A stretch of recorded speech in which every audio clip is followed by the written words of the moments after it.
Hello， 大家好啊，又係我菠蘿包。唔知你哋行開超市咧，有冇遇見過呢一種蔬菜呢？呢一種菜咧，你哋平時又點整嚟食噶？今日我就會用呢種菜嚟整一個開胃嘅沙律。喺呢個季節咧，來一份呢啲沙律咧就最啱不過啦。跟住落嚟咧，我哋一齊嚟準備材料。新鮮嘅茴香頭就一個，呢一種新鮮嘅茴香頭咧就係我哋平時用嚟整滷水用到嘅小茴香，佢嘅根部。呢啲咧就係小茴香，係平時我哋攞嚟整滷水用到嘅香料。今日我哋整沙律咧，淨係用到佢新鮮嘅根部。我哋先將佢洗乾淨，然後將佢根部老嘅位置咧切走唔要。同樣咧都要將老嘅梗啦切咗佢。呢啲老嘅梗咧可以用嚟煮湯用嘅。我哋整沙律咧淨係用佢嫩嘅部分，老嗰啲咧就可以留低嚟煮湯啦。跟住咧就將佢切成薄片，切得越薄越好啦。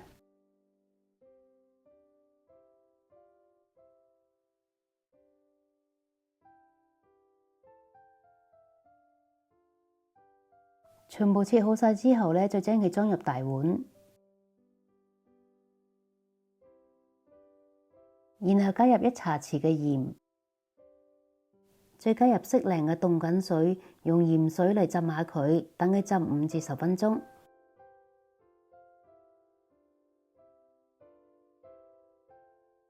跟住咧就準備一啲鹹橄欖，將佢切成薄片，裝碟備用。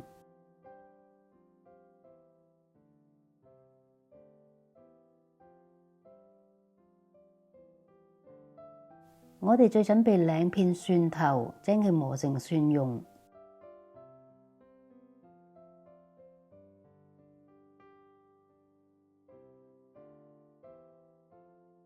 蒜蓉準備好咗之後咧，我哋而家嚟整一個汁。喺碗入邊加入適量嘅橄欖油，再加入3湯匙嘅意大利黑醋。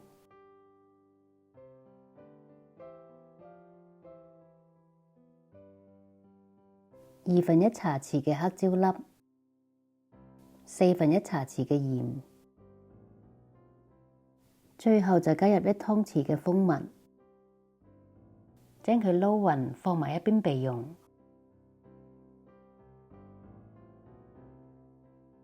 跟住咧就將浸好嘅茴香頭咧倒入筲箕，傾乾水分。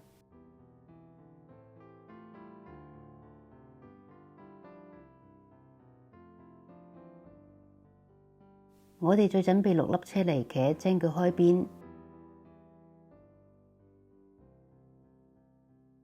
所有嘢都準備好啦，而家將傾乾水嘅茴香頭咧倒入玻璃大碗，加入切好嘅橄欖，再加入一啲火箭菜，再將切好嘅車厘茄加埋入來。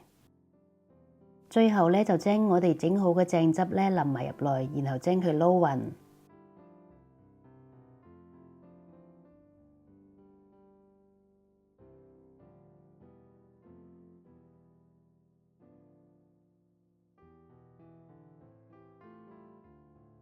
撈勻咗之後咧，就可以將佢裝碟啦。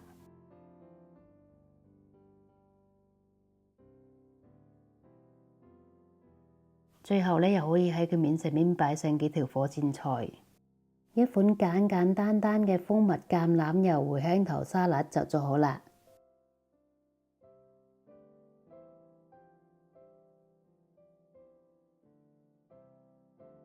呢一款沙律咧，佢食落清清爽爽，甜甜酸酸，好開胃。如果你鍾意就試下整啦，同埋分享俾你嘅朋友啦。如果你鍾意我嘅影片，請你訂閱同埋分享我嘅頻道。